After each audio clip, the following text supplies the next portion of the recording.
This video was originally recorded autumn 2018 at the annual Dr. Anita program at Menla. To learn more about programs at Menla Retreat, please visit their website at menla.org.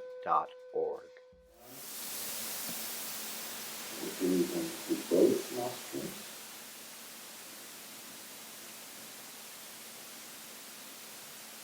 Deeply hold the breath. And okay, so those 3 breaths cleanse all 3 channels.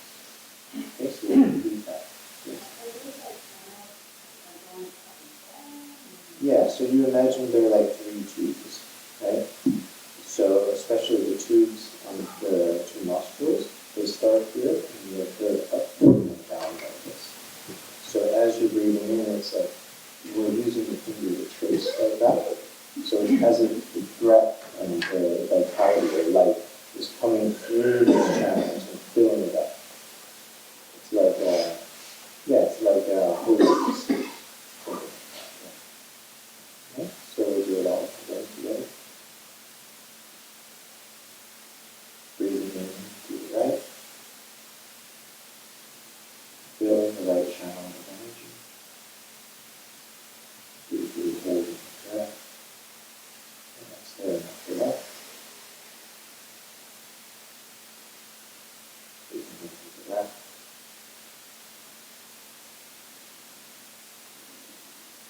Hold.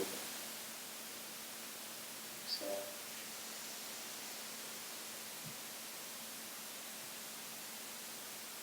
Left hand comes down, both hands come out.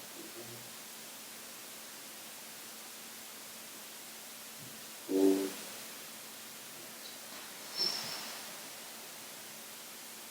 And let's keep going.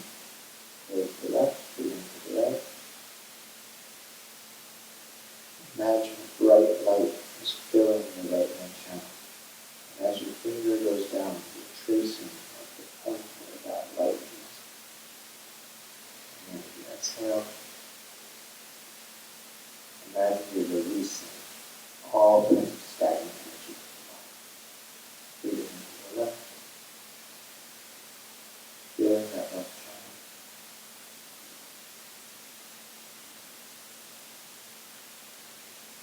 And releasing all kinds of negativity triggered through the body. Breathe into both sides.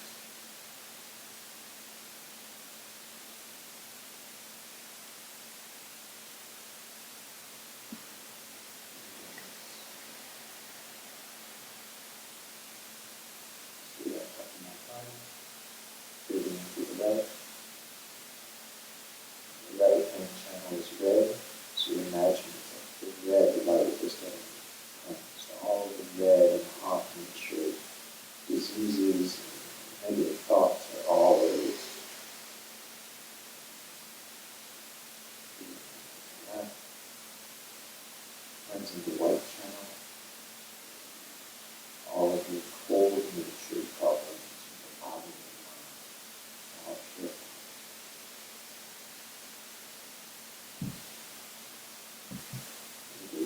Both sides, cleansing all neutral energy, various wound diseases. Extend to the left, breathing to the right, cleansing all of your anger and hatred as you breathe it out to the left.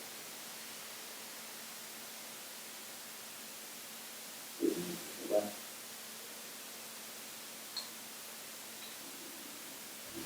Cleansing all of your ignorance and stupidity and dullness in your mind and body.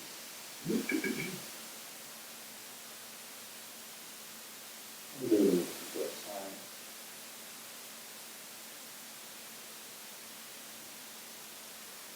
Cleansing and releasing your desire, your attachment, your addiction. One more time. Breathing to the right.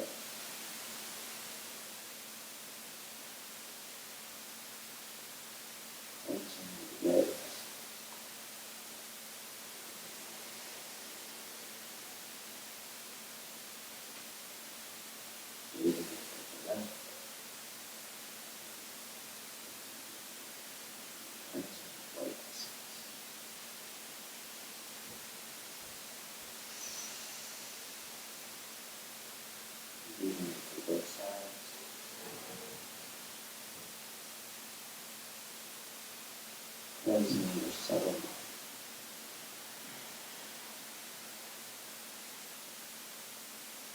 Now allow your hand to rest comfortably.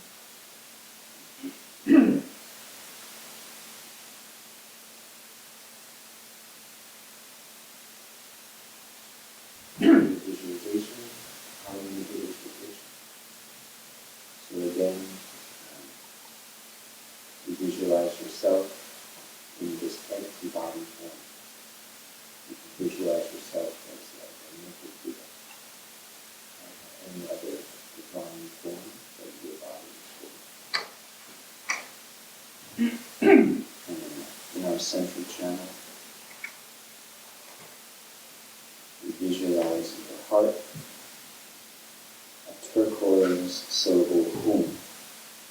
If you can visualize this Tibetan syllable, otherwise you visualize like a turquoise sphere of light in your heart chakra.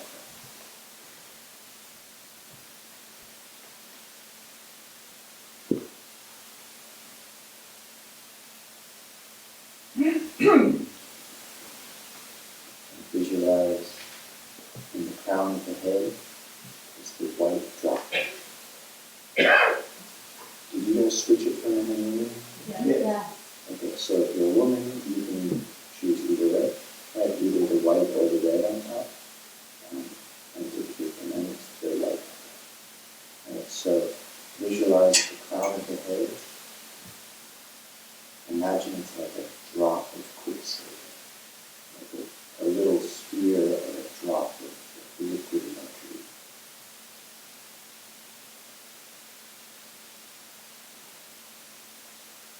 Or if you visualize it the other way, you visualize like a red sphere, like a sphere of vermilion in the sun. Okay? And likewise at the base. So for men, you visualize that red vermilion sphere at your base chakra. For women, you can do either way, so you can do the red or the white sphere. So these are the three essential components of our integrated system, our body's energy system. The red and white essence, and then this central essence of the heart, connected to our subtle mind.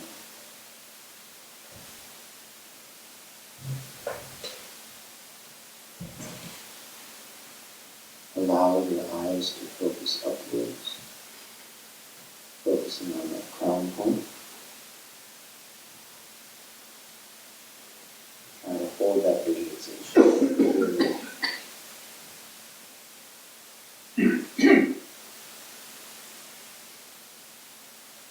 Now we begin to breathe.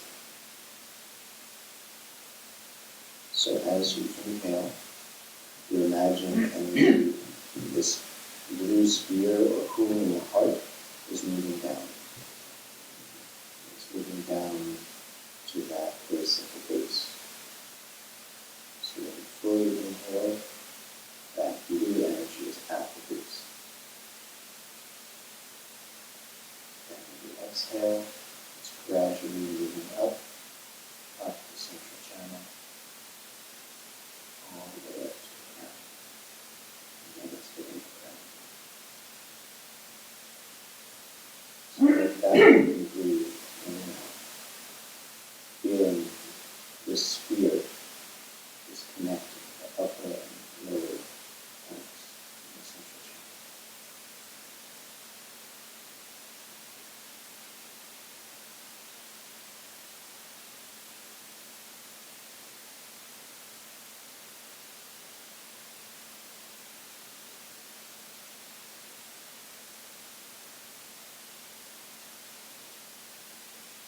And breathe up and down. If the breath naturally stops, either on the inhalation or exhalation, you allow that sphere, the spheres to combine. And then as you breathe in and out, you bring the energy from the top to the bottom, and from the bottom to the top.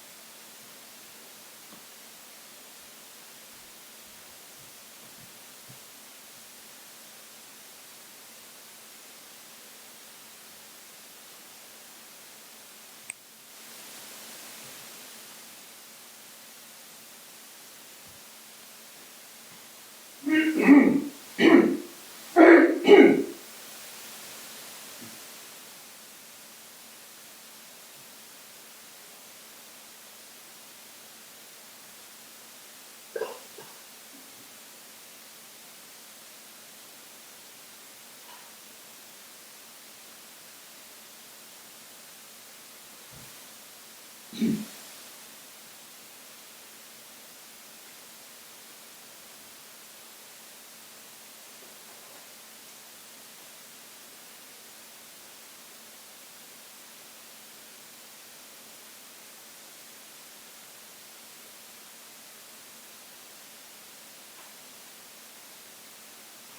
with the white essence, imagine that your body is filled with bliss, and that blissful energy will carry you up to the next spot. And then with the red essence, your body is filled with heat. And that as this blue sphere of cooling is moving, it's carrying that bliss to the heat, and the heat to the bliss, merging the two back and forth.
Remember to keep your gaze up.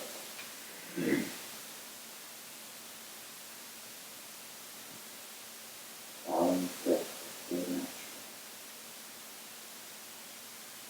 Focusing on that blue sphere or blue triangle or valley or center.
How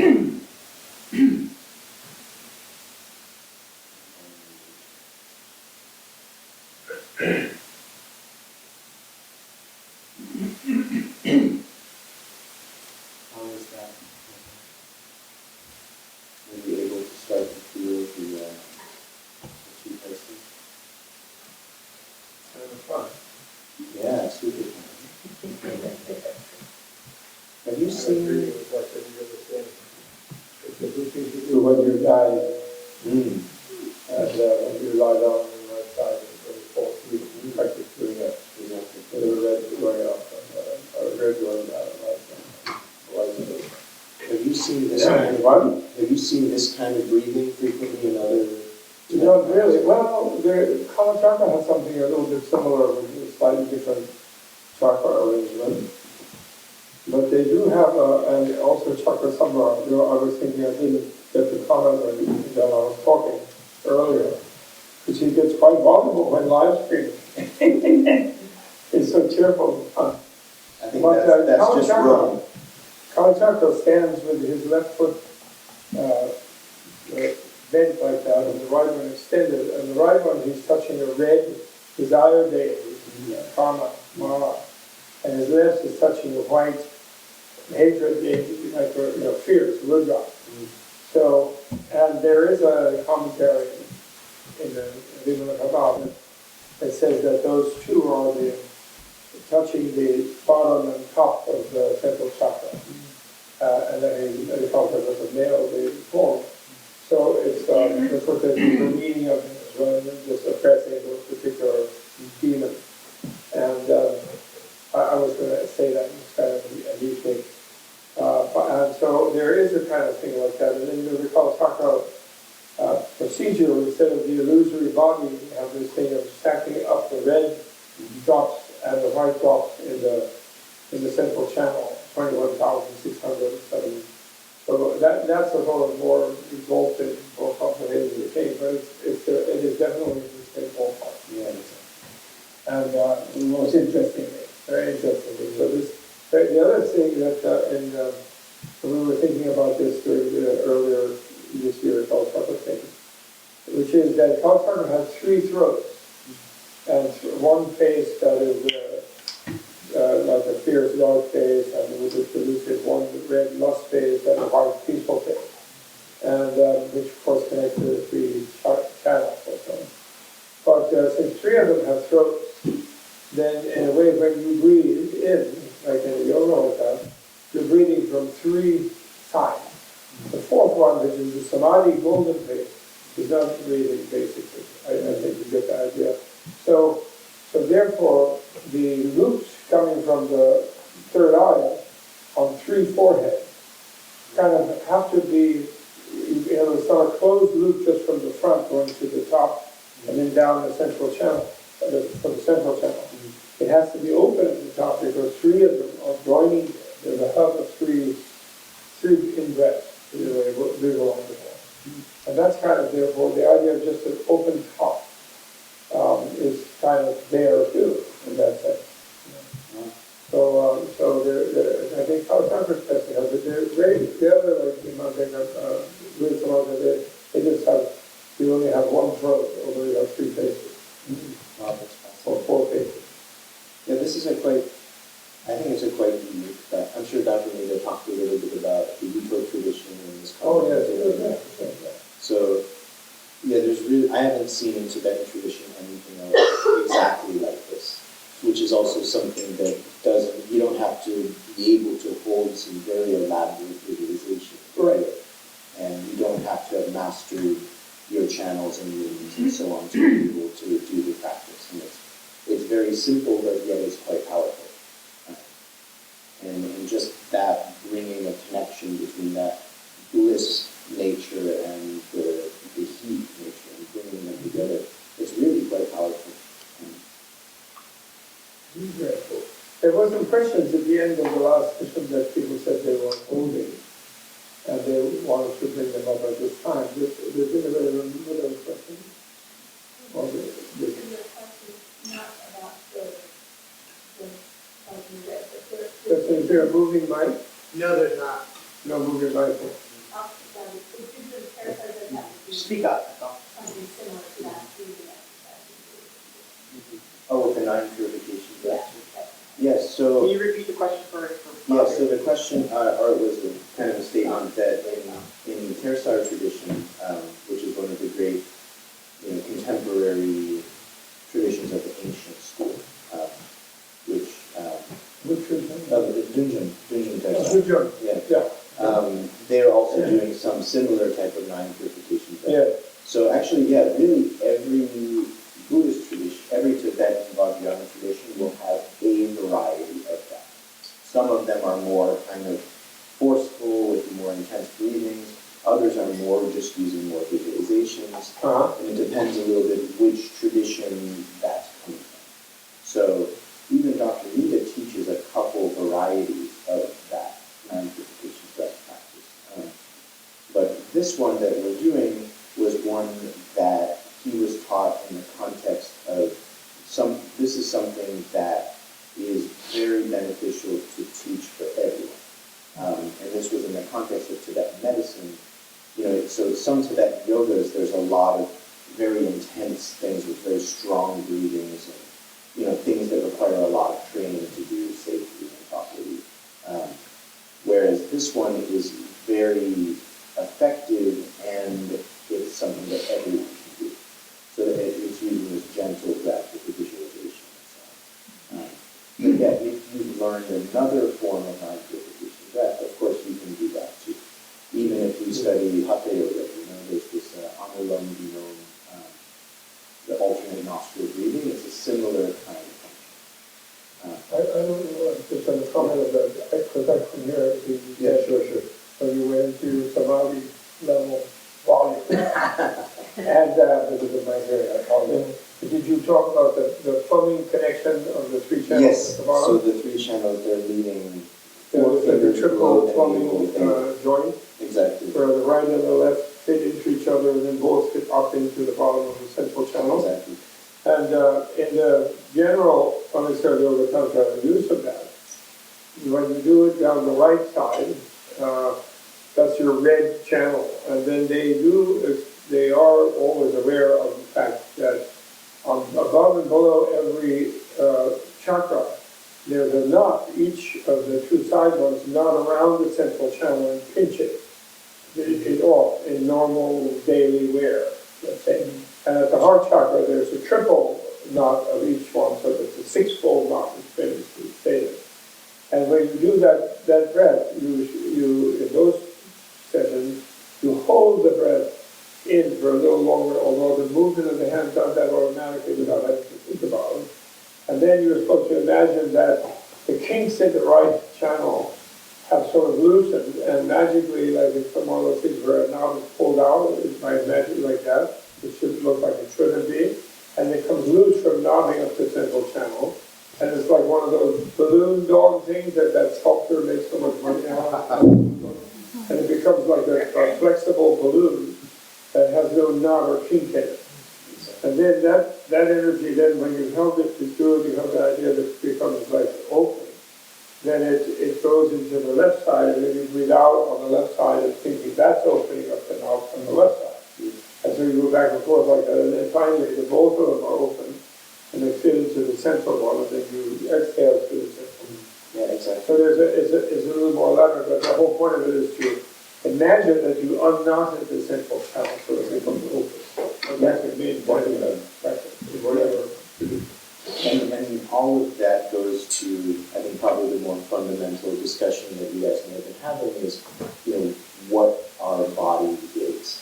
So we have our physical material body, and then we have this subtle body, which is made up of the channels, the rings, and the drops. Right. So, and the subtle body, is kind of an energetic or not completely, it's a non-physical thing. You can't dissect the body and find the central channel and so on. So the idea is that, there's the body and then there's the mind. And our normal unenlightened mind that has all types of negative emotions and confusions and so on is rooted in being hardwired with channels that are knotted. Right. And those knots are basically what obscures us from being in that enlightened state of complete awareness and complete blissfulness. So that's why the Karmamudra practice also is tapping into that blissful nature of being, which is also your real nature. The problem is that we're obscured. And we're obscured by these knots in our channels, we're obscured also by the knots in our mind. So doing yogic practices like this these are ways of working out, the hardware and the software and so on. In another way, I think it's the chakras and the subtle body system is kind of structured by the mind in the sense that it's kind of software, it's the structure of the central nervous system. I do remember years ago in some Indian bookstore in Delhi, seeing books of some sort of wild-looking Indian doctor who was dissecting dogs looking for the chakras in there. And I don't think they ever had much success, You look at different ganglia. Exactly. Nerve ganglia, they were trying to see if that was a chakra. But they didn't see the petals or whatever they couldn't figure out. So I think it's very much constructed by your visualization. And it's interesting, I think all of the three big Asian medical traditions, the Ayurvedic, Chinese, and Tibetan medicine, they all went through a phase where they encountered contemporary medicine, where they tried to do more dissection within, especially in the 19th century, we find in all of those places there was a lot of those I hope I didn't discussions. do any people. Yeah. Yeah, I just want to say on this last set of points that recently there's been an interstitial organ running through the whole body that's been discovered. It was discovered about a year ago by my colleague Neil Peace with Bob Mel. And it's a fluid and electrical channel, set of channels which is in the thousands. So it seems like this could be the actual anatomical basis between East and West. Yeah, that interstitium is a fascinating thing. As far as I've seen, the best Asian medicine description of the interstitium is the Sanjiao, and the three-burner doctrine of Chinese medicine. It's in that kind of stage, which is, without meaning to go too much into Chinese medicine world, it's the Shaoyang, it's like the not really internal, not really external part of the body. But it's a pathway where fluids are circulating and so on. So as far as I've seen, I think that Chinese medical model fits the interstitium quite well as a contemporary biomedical organ. As far as its relationship with the channel system, so there's something also called, in Sanskrit, the Shrotasa, or in the Tibetan Fuga, right? Which is a different, it's more like the sets of tubes in the body, right? And so that's the tube, like the set of network of actual more physical plumbing tubes, where fluids and blood and food and nutrition and pathways for all of these things to move. So I think things like the interstitium are more manifestations in the physical body. But when you're talking about these 72,000 subtle channels, they're non-physical. Even they can have relationships with nerve ganglia or other anatomical structures, but I see it as more like the blueprint behind then the body coagulates into the physical structure. The cell body is energy body. Yeah, exactly. And rather more in the direction of energy body, and in a way, like when you visualize yourself in Deity Yoga, you don't visualize the Deity Yoga sort of superimposed on your anatomy. You consider yourself a light body, and there's no organs, and there's no blood vessels, and no such thing. Exactly. And it's just your empty, your pure energy, which we actually are. We're all made of pure light, really. Our anatomy is superimposed on our energy. It has This lady with the lump, you have a question? Sorry, just finishing my point. The interstitium has piezoelectric and piezoluminous qualities. Yeah, totally.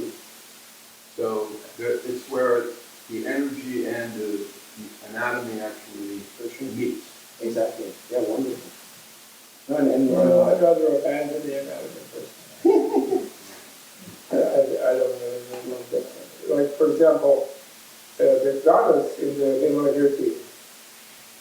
she transformed Shariputra, the monk, into a woman, into her body. She switches bodies with him. But she manifested his body.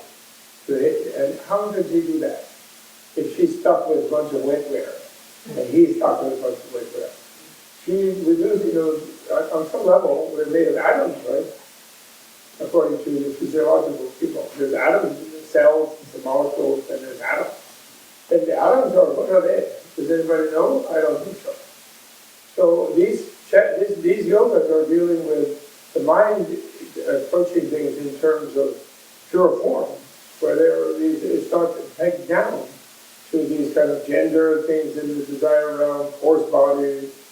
So it's more liberating, I think, not to think of them that way. I mean, they can go dig around in the nervous system, but that isn't really the point here. Here the point is to find a place of leverage from an energy of being a being of pure energy, where you shape the pure energy with the pure energy. Yeah. And you don't try to fake and aggressive, get your long intestine and get it to stand up straight. You just bag the nasty weight there. And that's the point. I'm not saying that they might not find some interesting things, but the point is not to do that. The point is to learn to use it from that level. But I saw the hand pop up over here. Well, I, And we ignored it. in the, That was you, yeah. the 9 clarification is what you guys just said, XL alpha node, the full, Yeah. that was all muscle. So typically, in that sense, we use the nostrils. Yeah. But then, in general, when we're doing a lot of Tibetan meditations, we would move through the mouth or nose. So if you have your mouth slightly open, the breath can kind of flow through whichever it's flowing. Sometimes there's specific instructions, and sometimes there's not. I think that was kind of where it was for us. And so that was But in this 9 breaths, we use the nose. the nose only, I know that full exhale. Yes. Okay, cool. Yeah. But you're visualizing on the last exhale, it's coming out through your central channel. You can imagine it's coming out through all 3 channels. Yes. So I can feel the red, I can feel the white. What should the turquoise hung feel like? Like I have a sensation of heat, I have a sensation of bliss, Right. but what is that turquoise hung? Is that just my awareness and the kind of the wave that goes up? So maybe it would help. I don't know if you guys talked about this, but those 3 components, the red essence, the white essence, and then the subtle mind, these are what is established in you from the moment of your conception. So being alive, you have these 3 essences. Like the red and white being your mother and your father's reproductive essences, and then your subtle mind, which is your consciousness. And those in an energy blue drop. But It has a body. is it different than the central channel feeling? Because I have a feeling for that blue, but that didn't sound like that was Yeah. turquoise. But we'll just maybe Okay. I'll just explain a little bit more, then it might make sense. So then when you're born, right, those 3 things are established in your body, right? And while you're alive, you have the red essence and the white essence, and then you have the subtle mind and subtle will, right? Up until the moment of death, when then it breaks down, you leave your embodiment. So doing that visualization, you're using the blue hum or the blue sphere is basically your subtle mind wind that's connecting to the red and white essence. So you imagine that blue hum or the blue sphere is your mind. It's like your consciousness, right? So there's a lot of meditations where you just visualize a single sphere or something like that. And you imagine as that's moving, it's like your entire awareness and consciousness is moving with it. And then it's connecting with the drop here, right? And so, for example, for you, if it's the red drop, it's going up, connects and like merges with that red drop, activating that feeling of being inside. Then you'll breathe in and you're imagining that home and that blue sphere is going down. And that's your mind. That's like your reference point, right? And then that's going down and merging with the other one. So it's less a sensation and more awareness, awakeness, the awakeness where I rest my mind, more than a That sensation. is your mind. That, The idea is that your consciousness, yeah, like your consciousness is like focused on that thing. And then the question, there's the blue central channel versus this turquoise. So the turquoise, cinnabar, and liquid milky, that is Utop's. Utop likes to use those kinds of metaphors. Very like tangible things that people can connect with. Otherwise, it'll be like a sun and moon and like a sun solar red energy, a white lunar kind of energy, and then there's like a deep blue. You know, What is particularly fascinating, what Dr. Nita teaches from Utah, is which usually in the high tantras, they don't ever talk about females having a red drop at the top and white below. They never bother with whatever the female thing is. It's always the white and the red. The red is down below the navel and the perineum, and the white is up there. And that relates to how they describe conception and the formation of the embryo, which at the subtle level, which is that the initial moment of conception is when the blue drop, which is pure energy, prana energy, and the pattern of the continuum of the supersubtle consciousness of the person who died, who is in the bardo. And they hit the union of the red and the white, which are the two vital essences of the parents. And it's like a little picture of a little baseball or something with like a little charm box, sometimes they say, with the blue inside and a red and white cover, or like those flaps around it. And then from that, the central channel becomes elongated as the body forms, and the red drop goes down to the base, and the white drop goes up to the crown. And then the head, the spine, and the limbs and everything sort of start to, at the fourth level, structuring around that. So that then they said that when you die, the subtle body is the wind drop and channels. That's what the subtle body, drops, winds, and channels. But the subtle mind is the three luminances, as I call them. Somebody calls them the three appearances, which I think is incredibly so.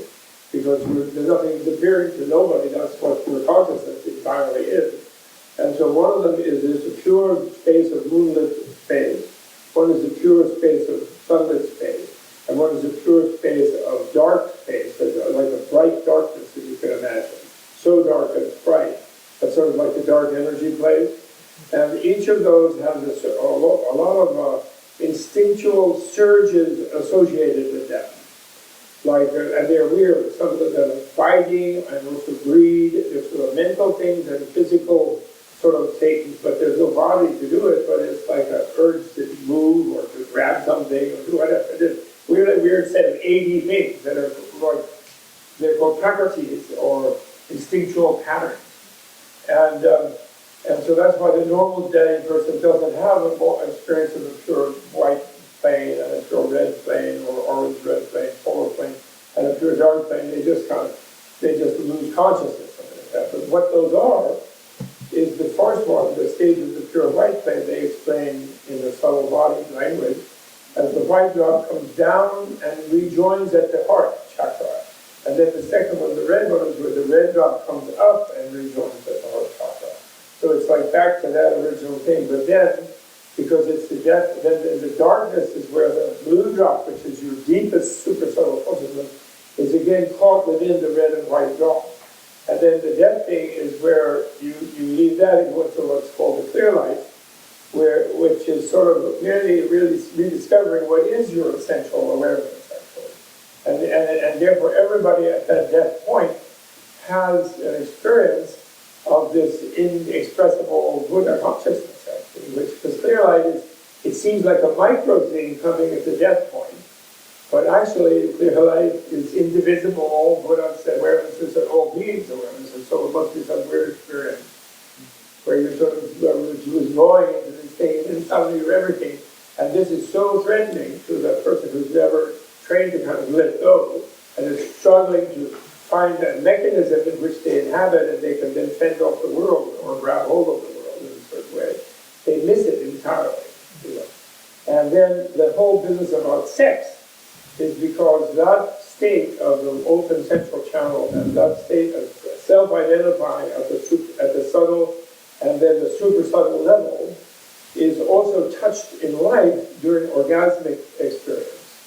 Usually only down there, but or sometimes in the drops in the other ones, and especially what Dr. Neil is talking about, is more opening and awareness of what he sees tingling. Tingling is Tibetan for bindu, which means strong. And it's opening these more subtle awarenesses toward the super subtle, but really basically subtle one, in relation to the different chakras.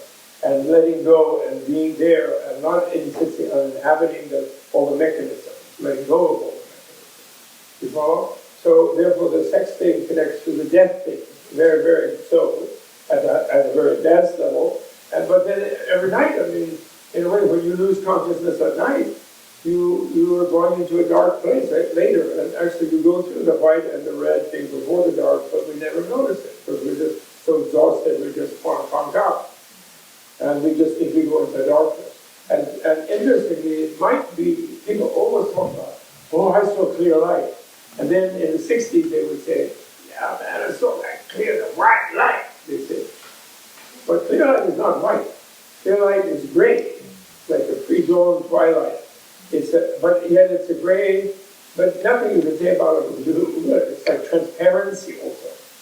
You know, it's more of the clear than of the light, because it's a kind of light that has no shadow. So in a way, and it's also not something that you newly enter, like you go into a different plane. It's what we're originally made of.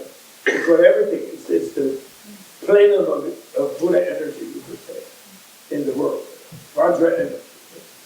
So that's sort of the basis of the whole thing. And then Menla is, you talk as a doctor, you try to make this available to people just to generally improve their openness of mind and heart about themselves without having to commit them to all kind of very, like, the astronaut type experiences.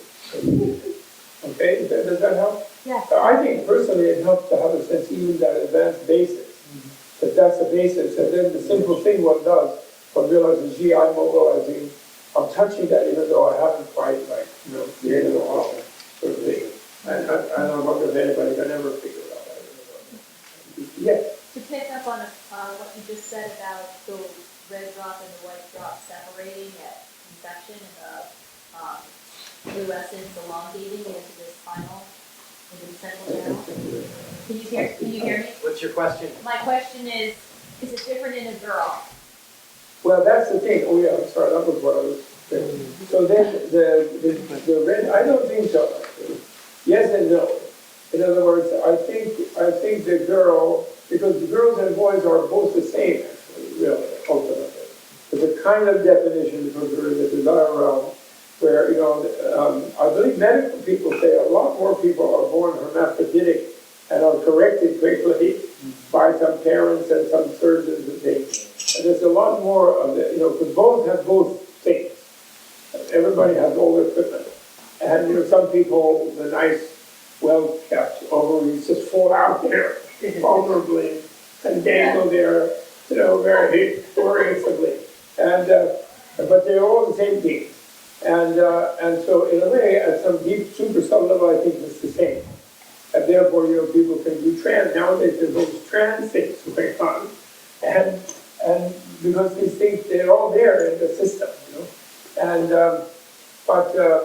personally, I think, but to meditate them as different when the structures are stable and you're operating in a place where you're sort of not going into super subtle body, mind sort of routine, but you're mobilizing those energies for the female to think that what Menla is doing, I think is an enlightening step forward. So I think to move the red up, so the male has red in the brain too, because that fertile, that essential element that we associate with blood, but I don't think it is just the blood, which people will say, is in the brain, and the white essence is in the perineum and the navel chakra as well. And so both have both energies in both places. But when their coarse body is what I think he's getting at here, but I'm not sure. So, I don't know what Menla would exactly say, but what he's getting at here by having the male and female have different approaches when he's talking about them approaching each other in the desire realm, I think it's a brilliant thing personally, I really do. And it could be in the Kalachakra, now I'm forgetting, but in the Kalachakra description where there's this alchemical idea that you don't leave the body and go into what's called magic body or illusory body practice, but the body itself is transmuted alchemically without ever leaving the body in the embrace of the Vishwamata, who is the sort of universal female who has no atoms, who's at a level of existence of pure energy and without atoms. If you can imagine what that might be. So she is already totally subtly even looking like a coarse body. They have this idea of void body. They say void form, but I think it's really body. It's bimba, it's not rupa. Yeah. So it's Sringa bimba. Yeah. And bimba means an image, actually. Yeah, exactly. And so there, whether the red drops painting or the image, the reflection in the mirror. Right. Whether the red drops that are stacked up, 21,600 of them in the central channel, and the white drops that are stacked up, I think the white ones are stacked up from below up, and I think the red ones might be piled in from the top down, actually, because they have a thing where when you do the downward four joints and then the upward four joints, the upward ones pick up the red thing and leave a little trace up there, I think, in Pala Chakra. Yoga, like in the eight different blisses of going down and up. And I think they pick up the red and start stacking it from above. So I think the two stacks kind of go like that. And they're not talking about, is not talking about Pala Chakra. He might talk in his commentary about Pala Chakra. Can't imagine this talking about that. But it might very well be that that's relating to that. Yeah. Right? So, in other words, everyone has all the equipment. But then when we're in the desire realm where we're gendering, we sort of approach it from not having all of it. And then we rebalance the way we would think of it when we're still being a coarse body, in a sense, but trying to be an orgasmic coarse body. And emotional plane cures a coarse body, which is what Menla is teaching. Most of it miraculously. I actually think it's amazing. The person, I'm very amazed by it. It's a terrifying thing to discuss in general, because they're heading it forward and on, and there's all these scandals, all these gurus. But it's it's very important to deal with. I agree with Ken on that. Yes. When a baby is born, do they have the knots according to their past karma, or do they accrete as confusions come and life influences them? Dr. Nita was talking about the innocence of a child and how they're so free in their early years. So how does that function with the knots? Yeah, that's a really interesting question. I mean, of course, everything we have potentiality, right? And then potentiality ripens due to, it's like you'll have, right now there's all of these plants growing. A few months ago, they were just seeds in the ground. So the plants hadn't necessarily sprouted yet, right? So it's like that with our body, with our mind, and with our energy system. Of course, there's some things that we have kind of ingrained, but then through our experiences, we have traumas and we have negative experiences or negative qualities arise within us, and that would reinforce and create more. So of course, it's not that we're born totally enlightened. So of course, we're born with many obstructions already, but they're not fully manifested until kind of our system gets. I think the cool thing about having the Buddha nature, which means that, which is honest, was just teaching for 3 days. But the great thing about it is that means that when we become enlightened, we're discovering our deeper nature that we already have, which we didn't, and we don't think we have. But that, rather than changing, becoming some different thing, but to be fully aware of what we are, then it makes us like a different being. But in a way, we're just discovering what is actually there, really speaking, into all clear light, And that's a really neat thing, I think, in a way. And it can lead to misunderstanding in the sense that the Buddha didn't emphasize it to certain types of beings, because it would lead to either the idea that, just like the idea that this is really nirvana, which is right in the Four Noble Truths, actually. Because the only of the Four Noble Truths, the only one that's really real, that is ultimately real, is the third one. The other three are relatively real and conventionally, and therefore delusorily or illusorily real. So the good illusorily real, the Eightfold Path, and the bad ones, the cause of suffering and the suffering. But he doesn't emphasize emphasize that, because some people will say, well, if this is nirvana and it sucks, who needs nirvana? Because it still sucks. What do you mean? You say this is nirvana? I'm pain in my ankle right now, I'm sitting like this. Well, that's a sucking nirvana. That would be one. Then the other one would be someone, well, there is no such thing, you guys, as BSing. It could possibly be bliss. You know, my stubbed toe, and therefore obviously it's whatever. Etc. You know, there's all kind of ways of misunderstanding that. And after like we're getting somewhere, you know. And we are getting somewhere when we discover what we really are. And we decide that we're not going to listen to people who tell us with presumable authority that you'll never know what you really are. We don't, you know, if that's so, then they don't know for sure what they're talking about. So we don't have to accept that. That's right. Don't you think? I think we should believe. Yes, Alejandro, right? So that's how you. Jorge. What? Jorge, that's right. I apologize. Okay, Jorge. Well, ¿Qué quiere decir? I have a question. Yes. I came here, I studied the book carefully, and in fact before coming, and I see that the Karmamudra is presented as a real path, spiritual path. Now, a spiritual path, complete. A spiritual path. Karmamudra. Karmamudra is a practice, Yes. which is a practice as a part of the path. So, Yes. Yes. Okay. All what I understood that all the Tibetan path leads to an understanding of the nature of the mind. That means whatever you call it, clear light, Rita, or whatever. Then in the Anuttara Tantra, or how it's presented in the book, but I think it's presented in the way of Anuyoga Tantra, not Anuttara Tantra, the way that it's presented.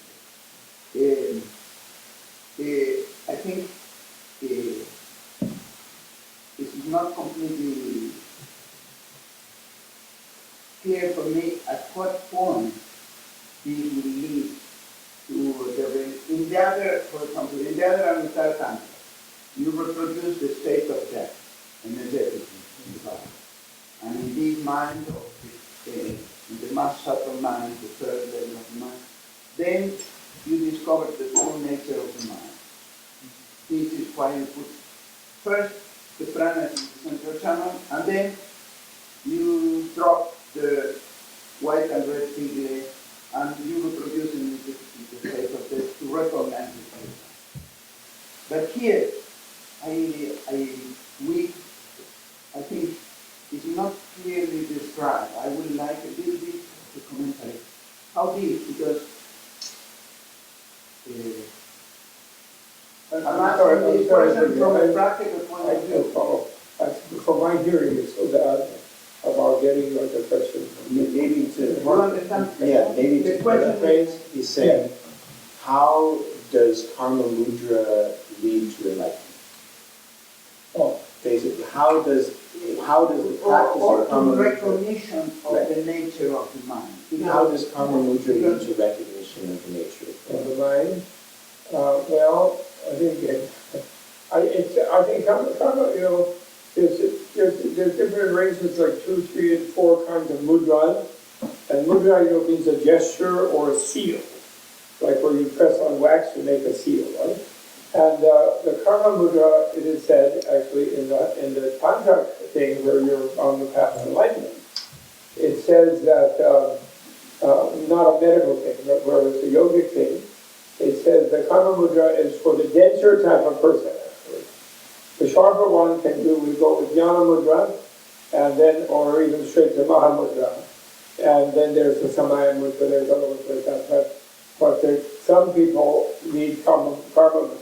They say pass a certain pass in the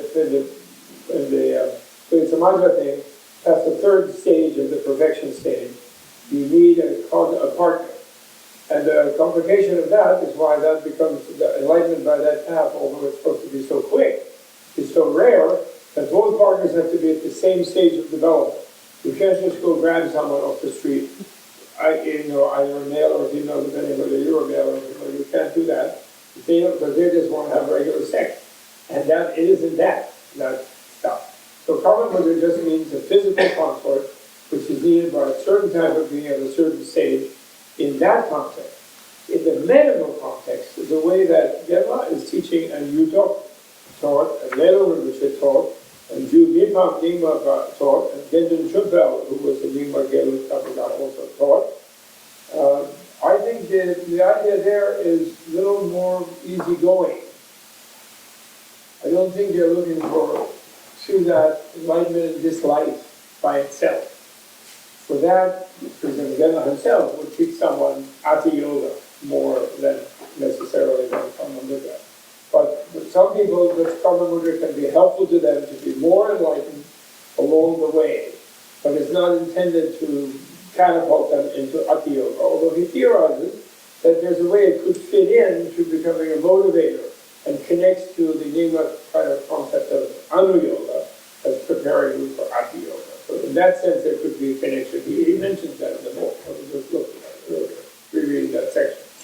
And so it could be a long way, but otherwise it's not meant to necessarily insist upon Ati Yoga kind of level.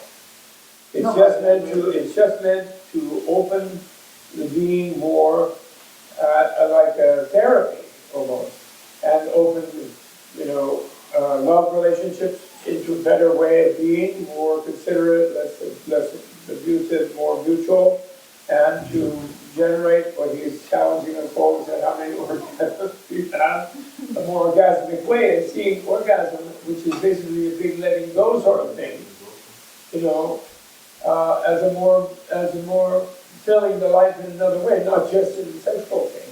He talks about that, right? He said like the ordinary orgasm, he said, Professor says genitally organized, so I was quoting Freud, is only, he said, 1/16 of the real orgasmic energy, or he didn't say like that. So it's an intermediary level, is what it is. And it's not the final thing. As far as the theory about why past a certain stage, the male-female thing is emphasized for enlightenment in this life is what is called the mother Tantra. I think the key there is, personally, that, I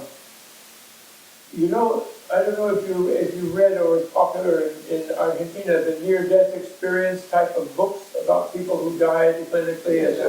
It's very well done, good. So if you remember, in that literature, quite a few of the people who clinically died during an accident or whatever it is, they recount a thing where they're going down this tube of light and they're heading up into like some glorious kind of thing. And then Jesus shows up, or some shaman, a wise person or something, and says, it's not your time, you're going back. And then when they go back to the body, they go back down the tunnel. And then they say they don't want to go back. I don't want to go back here. And they just had an accident, their body's all broken in a motorcycle accident or something. And they are finding the release of clear, the proximity of clear light in death really joyous and a fabulous release. And so I think when a yogi, there's a statement I just read the other day, where did I do that? It said that if the yogi goes to a certain thing without the consort, then they will progress easily for enlightenment, but they will not become famous in this world, they say. And what I think it means is that you kind of need the parents to return to being content in your previous course body. Like the Mahasiddha, some of them were weavers, they were like rice pounders, they were regular people. And then they become Buddhas, but they still return to a body that is identified with this caste, that they looked up. What's going on? Is Dr. Nita calling? No. Oh. And so I think that's why I think they represent Buddha himself, great Vajradhara, as always with Mrs. Vajradhara, you know. And I think that because those are the parents of that previous course body, and there's a whole thing known in the Anisadha Yoga Tantra as the 9 mergers, or mixing, some people will translate, I call them the mergers. I don't know why that's what it is. Just all 3 terms maybe.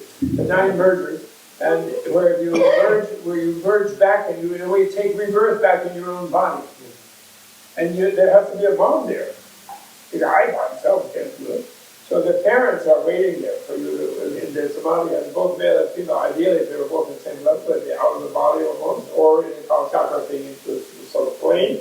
And then they would return to their parents, and then they'd be able to be a Buddha in an ordinary body, like a Siddha, and give help to beings in their previous socio-historical planetary context.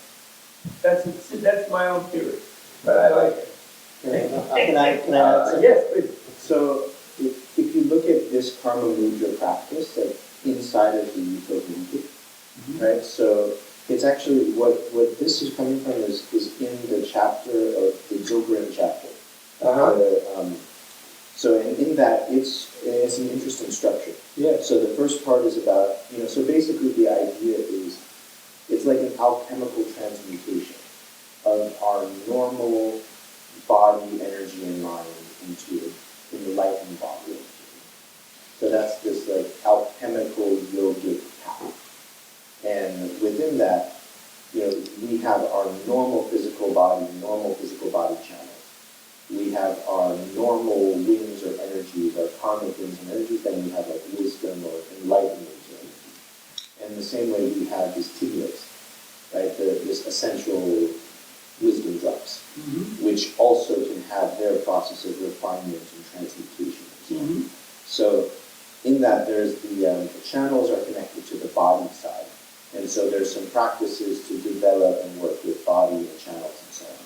Then you have the voice or energy, which is connected to the winds or the prana side. And there's some practices for that. Then you have the mind and the tigla side, right? And in that is where you find this Karmamudra practice.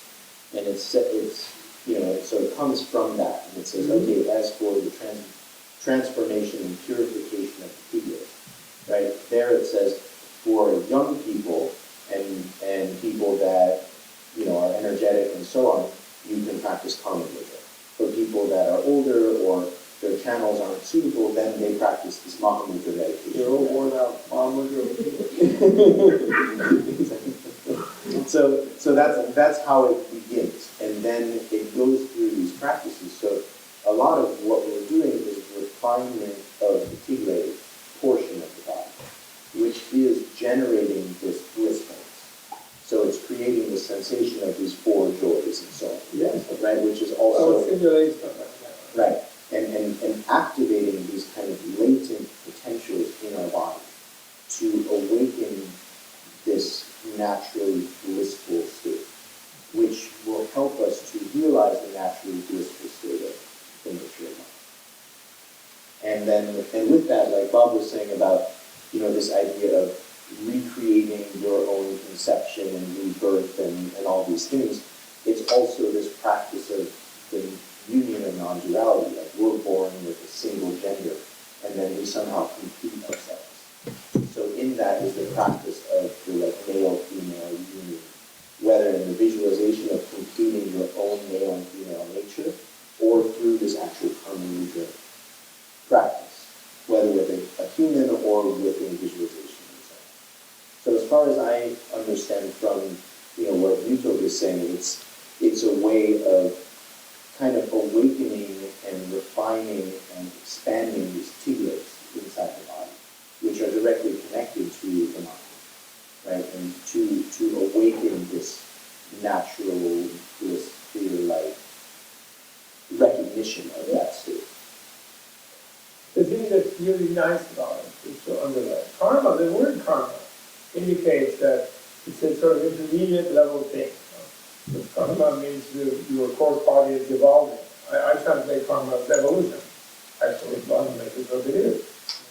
But it bears on your question, Lavinia, in a sense. I was thinking earlier, we say the red and white bodhicitta, which means spirit of enlightenment, and of course, bodhicitta means to get bodhicitta, to be a bodhisattva. You cultivate wisdom, love. Wisdom makes you want to cultivate compassion and love for beings, and seeing them all like they're your mother, and then wanting to be the mother of all them, save them all from suffering, right? And then you become a bodhisattva. You make this kind of crazy, heroic thing.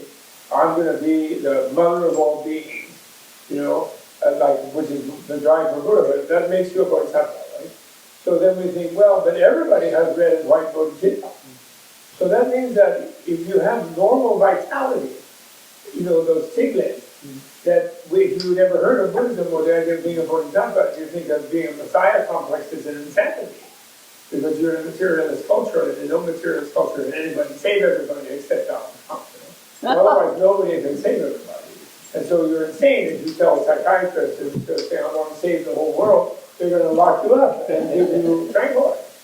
But in the Buddhist notion of evolution, where we evolve through many, many lives, when you even make a bodhisattva vow, you're actually discovering your own nature as a sentient being. And in that light, this idea of great bliss and Buddha bliss means that the actual health of an ordinary human being is their own, whatever taste and degree of great bliss they allow themselves. So what holds your actual cells together in health and your actual vitality in your life is your Buddha, but Buddha nature, even though we're vitalized to be really discontented and pissed off. And angry and upset and feeling depressed and whatever. But if we have a health and we smile, that's our Buddha nature manifesting itself.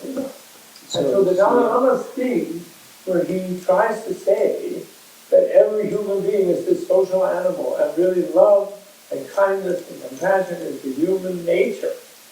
He's basing that on the way the Buddha, the Darwinian theory of Shakyamuni Buddha, who said that how did we get to be human beings? When we were tigers and lions, we were the one who let the pregnant zebra go by the water hole, even though she was much juicier looking than the stringy, old, horrible zebra who was all skin and bone. But we had some kind of thing involved, especially if we were a lioness, and we saw her being pregnant and said, okay, let her have a baby, and I'll eat that grumpy old woman there. And from that tiny little chip, we emerged as a human, but even lion and tiger had a Buddha nature. But it's all covered over by conditioning to pounce on people. And the human is this one weird being who's a very ineffective pouncer. We're very bad at it. We don't have claws, we can eat like that, and therefore we invent all kinds of horrible nuclear weapons. But because we're clever, but we're just so pathetic out in the jungle. Tarzan maybe was trained by a gorilla, but otherwise pretty about. So why do we become such wimpy, gentle beings, basically? Because we're getting closer and closer to our natural bodhicitta, natural bodhisattva spirit. It's all in us, completely. And we need someone who, however, I must remind us of that. Amazing. I'm so touched by him every minute. He insists to talk to those scientists. And they are, okay? They think they're going to put something in your brain and then you're going to go, why would I try to tell you like that? I'll find a place and just stimulate it, you'll feel great with it. Right? Exactly. That's what they think. And let's hope they succeed. Yeah, that's one aspect of contemporary biology and physiology. The Tigre is not understood. Which one? This idea of Tigre is completely not understood. Yeah. Maybe there's some aspect of it into It's an hormones, area of hormones. but also in stem cells. And yeah, it's all in that area. because when you do these kinds of practices, whether it's this Karmamudra practice that we're doing, or some of the other Tibetan yogic practices, they're increasing, refining, and developing this Tigre I know, energy. but the Dharma has been so great with these dialogues.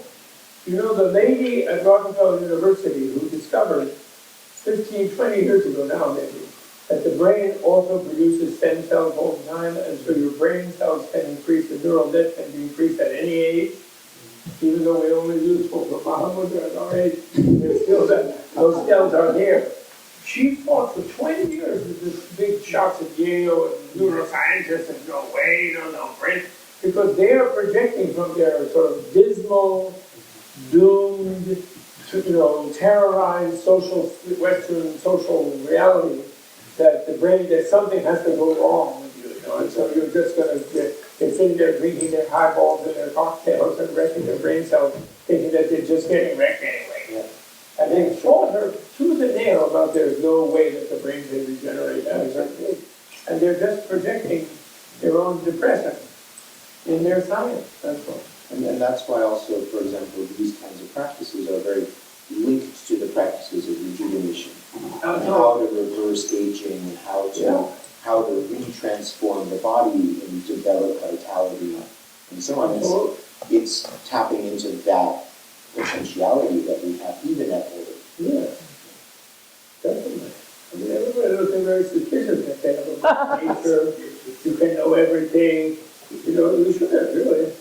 The French people, for Mathieu Ricard, he wrote a book this thick to try to rehabilitate happiness to his colleagues of his father, the French philosophers, who are there busily smoking gold water and drinking calvados in the left bank there, talking about how misery is natural and existential and thus happiness is just hedonism and it's nothing and etc.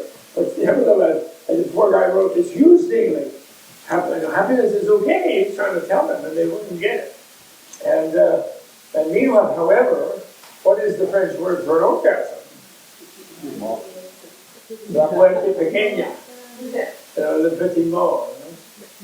Have you ever heard that? Do they have that expression in Argentina, la muerte pequeña? Le petit mort. In other words, even in the culture, there's an awareness that the letting go required is in the genre, it's in the direction of the final letting go. And it's really interesting. I think it's fun. Right. Anyway, okay.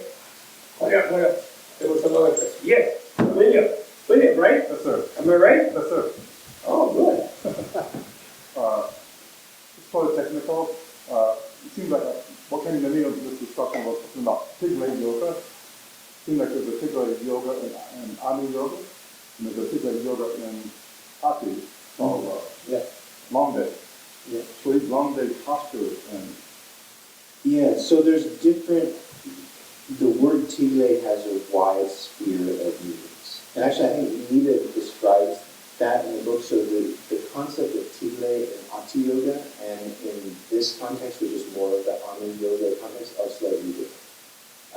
So like Togal and Long Day and these things are working with a different type of Tigre, like the spheres of life of wisdom.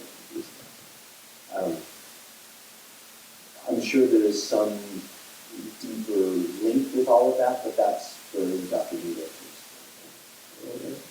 Yeah, maybe the sphere of life has a drop shape. Yeah, I mean, they're actual spheres that appear. The Bindu in Tantra, right? It's a drop. Exactly. And then they have like Tigre and Nakshi, like the all-encompassing sphere. I mean, it's a sphere can mean many things, right? So, yeah. The other question? Yeah. It's definitely a good deal. Yes. So, What's your name? Thomas. Thomas? Yeah, that. I was curious about Dr. Nita's question, how many orgasms do we all have a day? And recommending one every 24 hours. And then in another breath, he said, it takes 3 months to build sperm because of the process of gathering all those nutrients. Yeah. And even in the Tibetan medical literature, it recommends for a man to regulate the semen loss, even by season. Like in the summer, your energy's so expansive you can lose so much energy. You can have more in the winter, and so it seems like 1 per day is a lot compared to that, the medical literature on that. teaching is. Well, I think Genmar's just teasing. I don't think he's gonna take you. But I don't think orgasm is the same as ejaculation. Exactly. Precisely, he was saying that the regular, ordinary type of orgasm and normal ejaculation is just a tiny fragment of the bigger one, the orgasmic life. And I think Genma clearly said that, but he was being provocative. I thought he was being provocative as well, but then he doubled down on saying the Well, he said the GOO. Remember, and like I'm talking about the actual physical, genitally organized orgasm, and then that was like, oh, I thought you were being more metaphorical about getting into more of a Karmamudra. If you read his book, he says, as a doctor, he has a lot of patients who can't have orgasm, even the ordinary ones. So he's trying to get them started maybe with that kind of attitude. I mean, it's an interesting thing, like when you talk, like, medically according to traditional Asian medicine, medically according to some ideas of contemporary medicine, and then according to Vajrayana and yoga. And they will all have similar, but sometimes seemingly a little bit different things to say. I wasn't there this morning, but as a friend said, orgasm and ejaculation are not necessarily the same. So in Karmamudra context, ejaculation and orgasm are really kept as two separate things. Yeah. And when someone is well trained in the art of Karmamudra, then they can have many orgasms without ejaculation. And in that, then it becomes where you're, like the breathing we're doing is learning how to bring that energy up and bring it up to the head, and then it can go to the different chakras and basically bring that heat and sensation into all of the chakras to open and develop them. So I think he's probably mostly talking about that. Yeah. But then when you talk about the healthy frequency of ejaculation, that's also kind of a controversial subject. Because there's the one school says, if you do it too much, then, the body gets depleted and so on. And we find that in cultures all over the world, where warriors will be celibate to have the force to fight and things like that. And that's why monastics and traditions all over the world are retaining that energy to try to transmute it to other ways and so on. Right? But then, you look at research that, for example, that you look at prostate health and some other things where it seems that men that have extremely infrequent ejaculations are often much more prone to various other diseases. Much more Prone to various diseases, especially prostate problems and other things like that. So, of course, that's an issue too. And perhaps if you study people that are celibate who do these internal yogic practices, maybe they would have less frequency. But Nida says that there is something physiologically where, for example, in Tibetan medicine, they say there's 7 levels of bodily tissue, right? So from eating food and the raw nutrition of that food, it basically percolates to 7 different levels of tissue, with the reproductive essence being the deepest one, right? And then, but it says in each of those tissues in their process of formation will have its tissue itself, and then there'll be some kind of byproducts and waste products. So the ejaculatory fluid is also the waste product of the final reproductive essence. So in that, the waste product, as the byproduct, it needs to circulate. All bodily fluids and waste products need to have their proper way to recycle through the body too. So Nida often tells people that, sometimes their problems are from that, the ejaculatory fluid needing to circulate. And so sometimes medically, it's, even people that are Karmamudra practitioners, they still need to, at whatever rate makes sense, actually emit semen as well. But does that answer your question? So that's what I've heard Nida say. And then for sure, there are regulations according to age, according to bodily constitution, according to season and these things. But yeah, you have to really see on a person-by-person basis. I found with my patients, some people, some men get totally exhausted after physical ejaculation. They really something physiologically in how people's bodies are structured. And then that's why we also work with these practices and rejuvenation. Herbal medicine also very useful for that. Yeah. Can you speak a little bit about the contrast between Karmamudra and inner fire practice in terms of their purpose? Experientially, there's some similarities. Yeah. So what's the contrast? Tumo and the Karmamudra, there are similarities and differences and so on. Well, I'm not sure. I think the more is when the red fire really wakes up. The word Dumo Chanda is referred to. She's a goddess, actually, Chandali, and she burns everything. It's a wild, it means like fury. Dumo means fury, literally. So it's like I consider it a pure fire. You know? And so it's a fierce female, it's seen as. And it relates to that red rock. It's the deification of that red rock, I think. So I'm thinking about the ejaculation orgasm. Is that one of the characteristics of the unexcelled, the Buddhist tantras, especially the mother tantra. It's a root downfall to ejaculate, and the seed should go inside, up through the different chakras, and there's kind of releases that happen inside. And out in the brain ones, rather movie.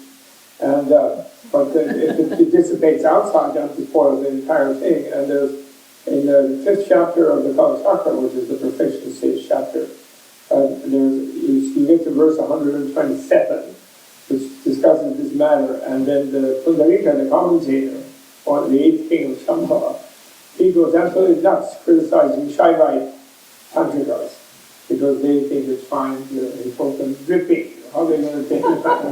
Dripping all the time. It really goes into like 50 pages in Sanskrit. And Kala Chakra is the strictest. Isn't Kala Chakra the strictest of the Anatara Yoga tantras in that respect? Well, no, I think they're all mainly for Kabila, but the emphasis is more on the mother tantra, and it is considered a mother tantra by most people. But there are some who say it's a non-dual tantra.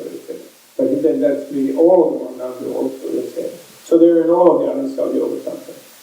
But there's a huge difference between merely blocking, which can lead to illnesses, and being able to reverse, and spread. They have this, and he discussed that here, where you spread through the system. It's sort of released through the system in both sides, male and female, and then there's things that are more things in heaven and earth that are dreamt of in my philosophy, I think, as well.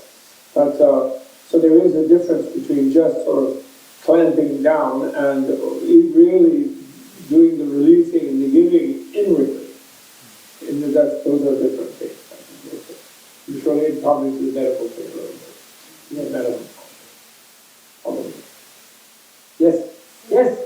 So the feeling of having an orgasm without ejaculation, that is that does the man feel that good, that's something that we describe where you will leave of anger and fear and all that? Is that good? Yeah, for sure. And how does that affect you? Yeah, women are lucky. Don't ejaculate.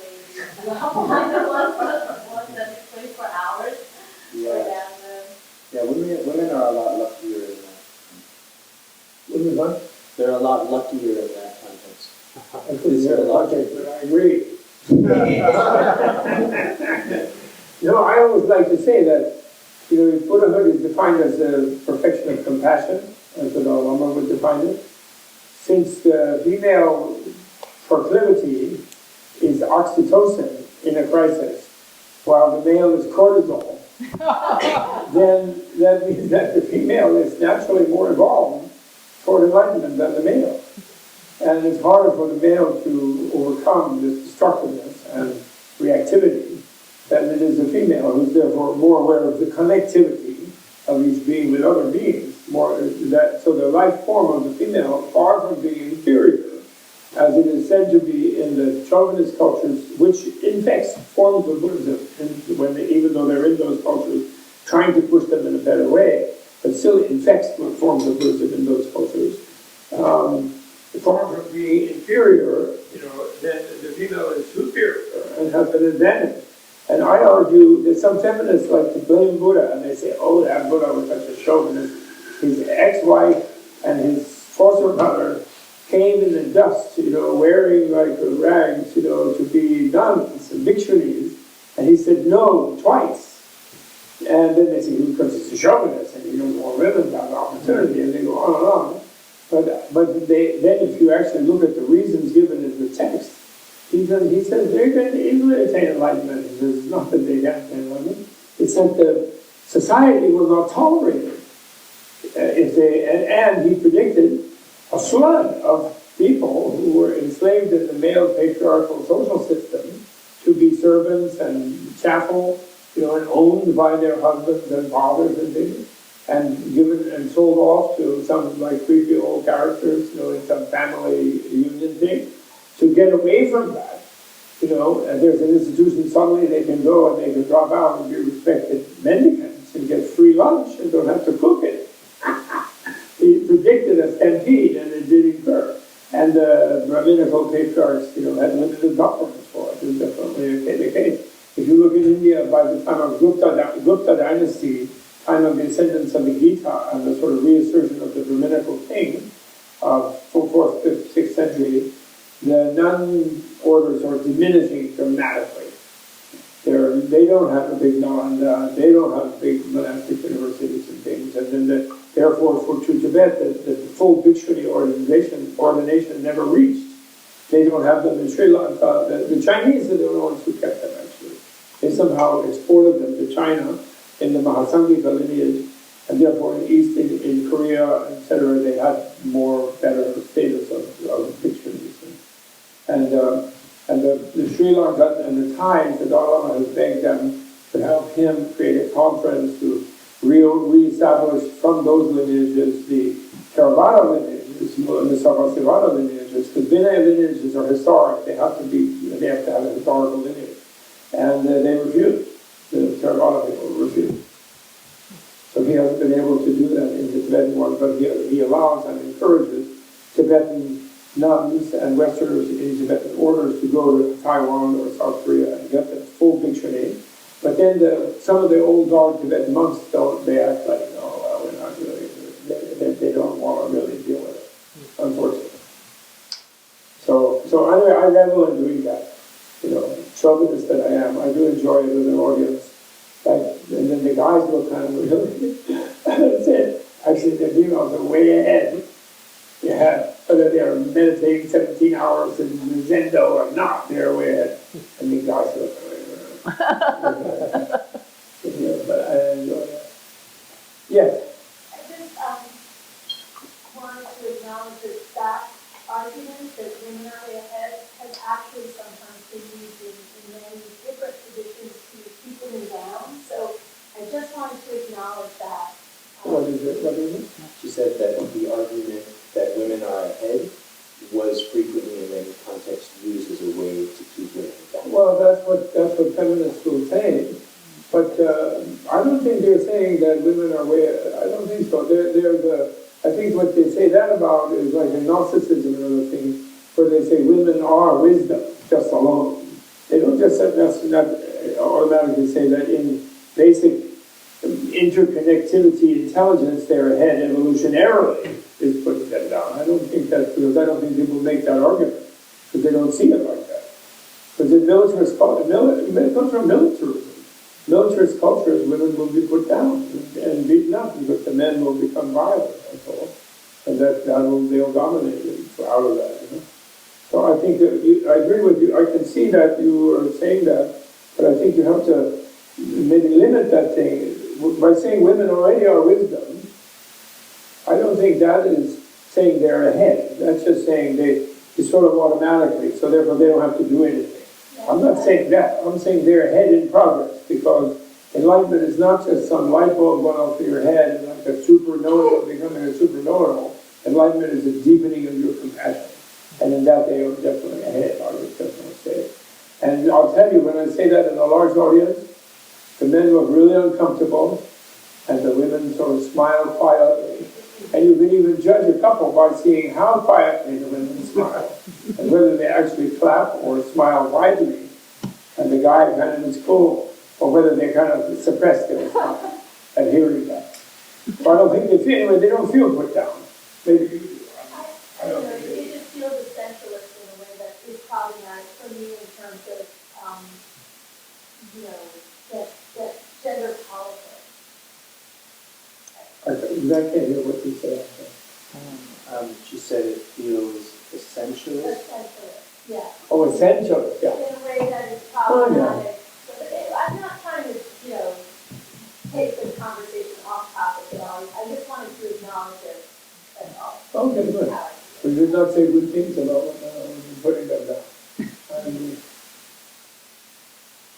I appreciate you bringing up something that feels so important to you and adding something to the discussion that enriches our conversation. I couldn't hear any. She appreciates her expressing. Yeah, I do too. I am a chauvinist. My wife will back that up. Okay, any other questions? I thought to read something from the sutra if they're not, but we can have another question. Yes, what's the question? Yes. I want to ask, having done this a little bit over the last month by myself, sometimes it gets so blissful. Like, I want to ask about women and orgasm, and like it gets so blissful that it's like hard to stay with it as opposed to just going to the goo. You know, like, so do you have any advice? Do you mean this practice? This here? practice. Yeah, I mean, that's what the root text says, like, that if you can get to that point where you can basically really trigger that sensation, then the practice is working.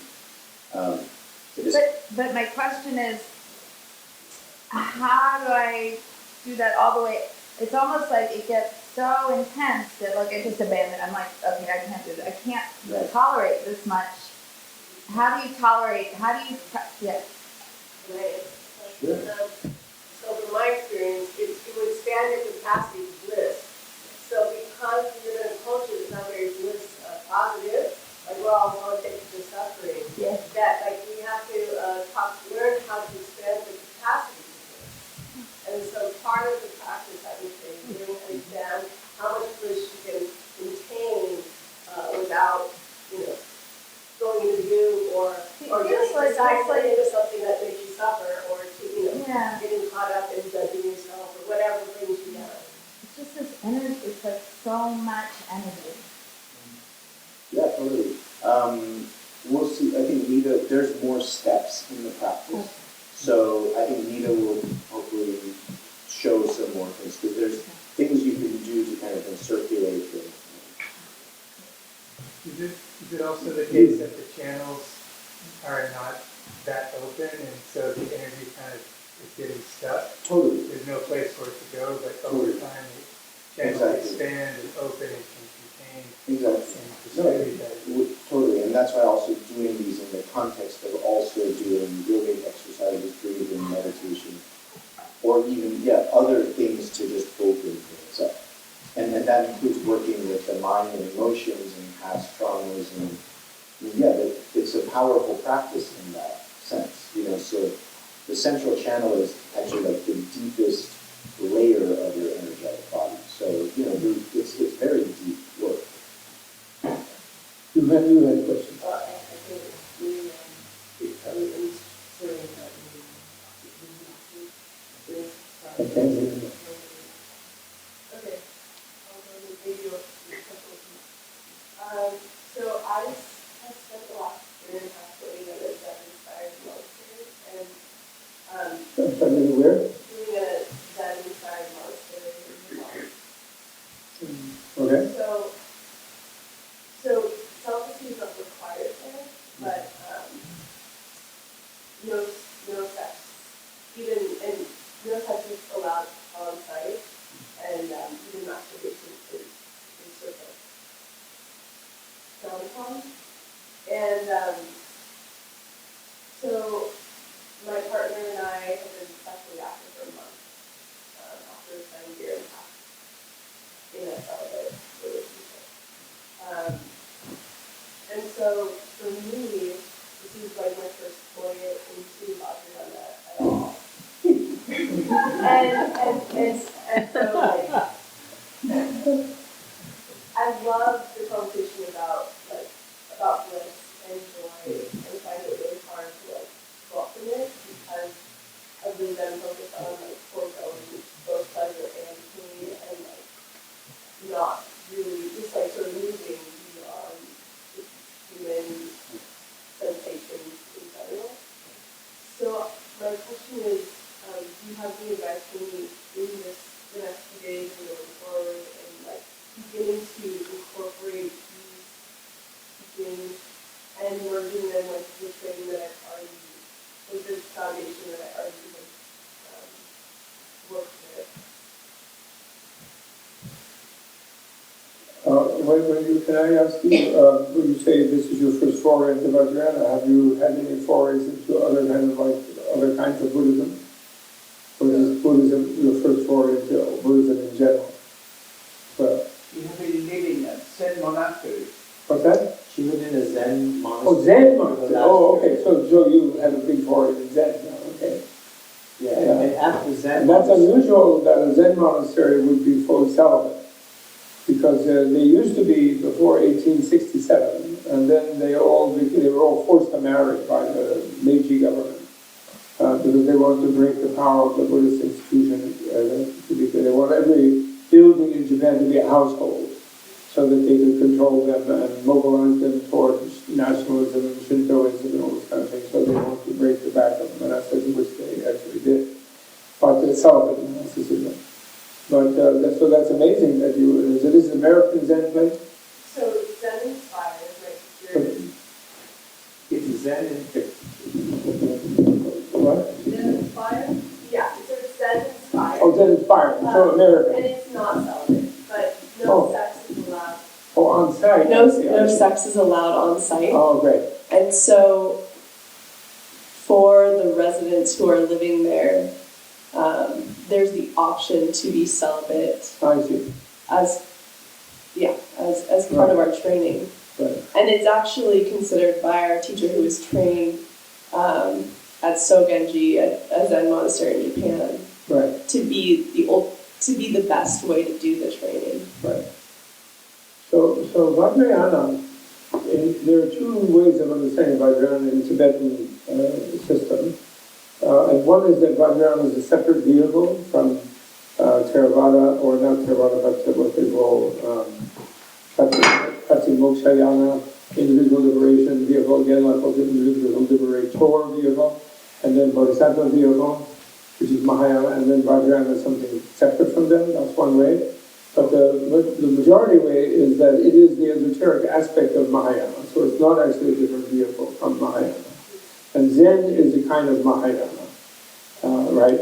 And so your foray is not only that you're making a foray into something about Mahayana, you're making a foray into Dr. Nida's unique medical, and you talk about unique medical and Vajrayana bridging thing to dealing with regular people, which is what is so marvelous about it. And that's something very, very particular and very, very special. And otherwise, if one presents or thinks, which Genla doesn't say, that I'm not accusing Genla of that, but if one follows the idea that Vajrayana is some sneaky thing that would enable you not to have to bother with things like Zen or things like celibacy or monasticism, etc., and you can just sort of skip it because it's an alternative, that would not be correct. And that's not the mainstream idea.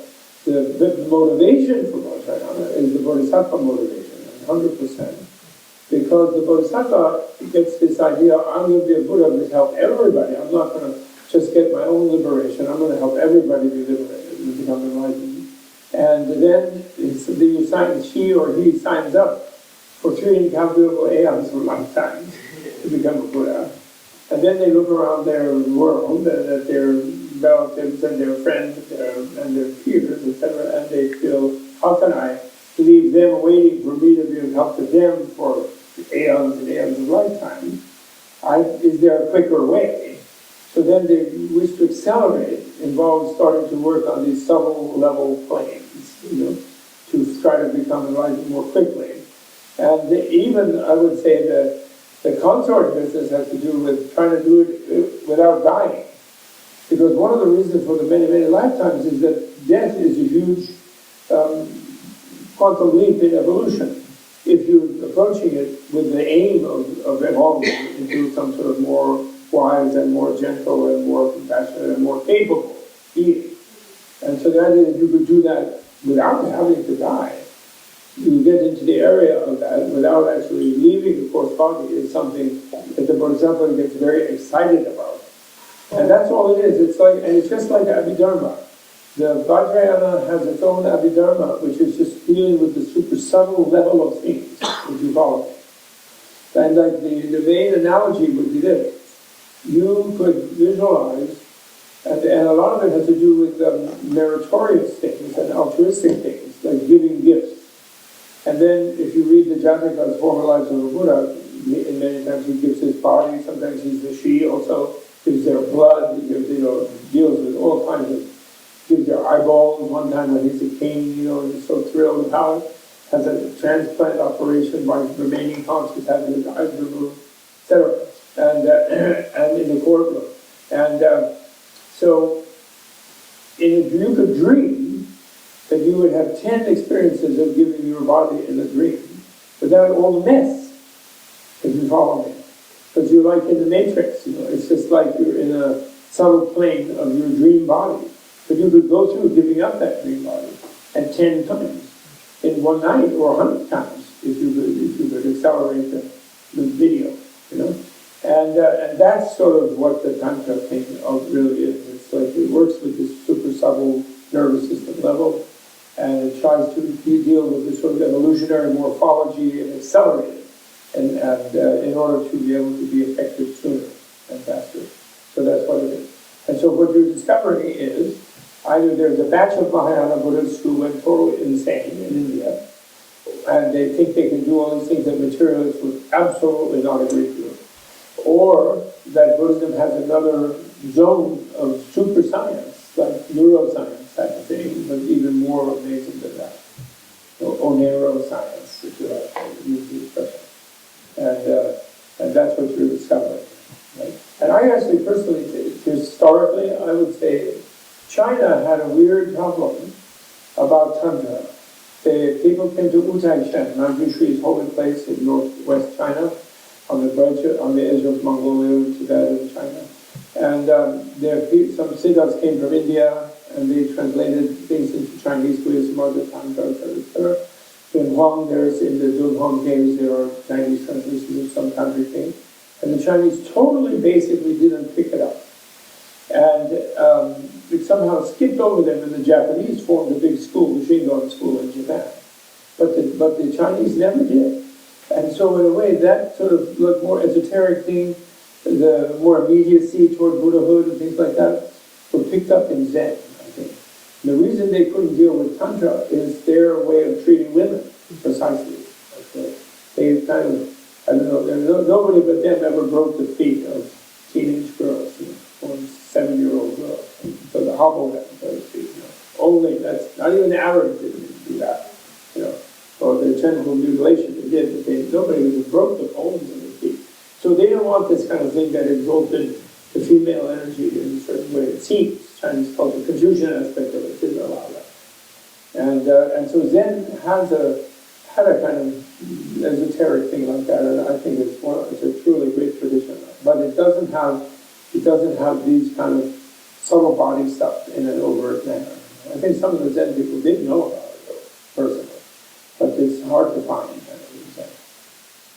So that's how it is. Do you want to ask something else? Or press further? I'm just curious if you have anything to add to that. And and maybe this is for, as we go through the weekend, but I'm really interested in very physical ways of merging different forms of conveying energy. So the kind of stoic approach that you find in Zen just as much in Tibetan tradition too. You know, where a lot of teachers are really trying to get you beyond sensations of pleasure, pain, happiness, suffering, and really to strengthen your resolve, strengthen your being in that way. So it's not that that is something unique to a Zen experience that you wouldn't find in almost any kind of monastic-based or intensive spiritual training.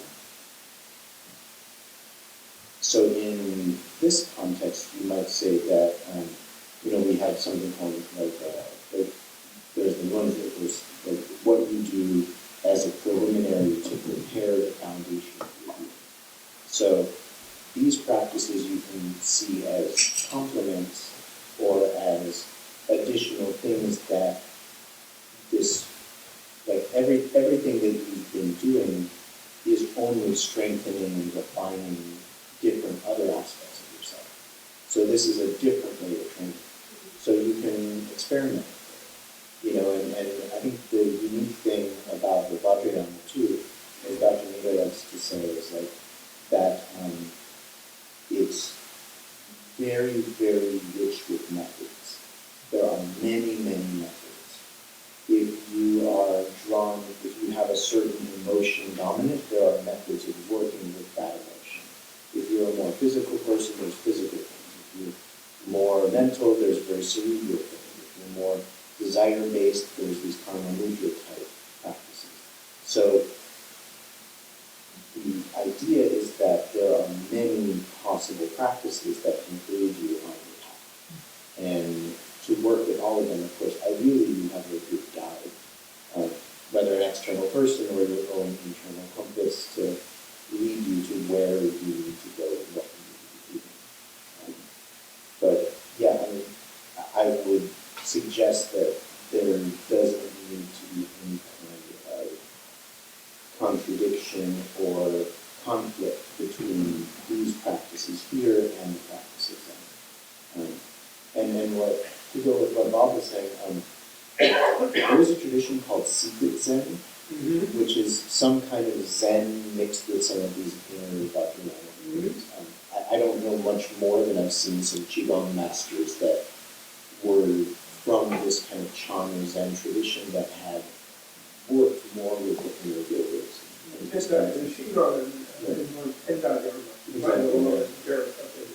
Exactly. But not so much in Zen, but always there.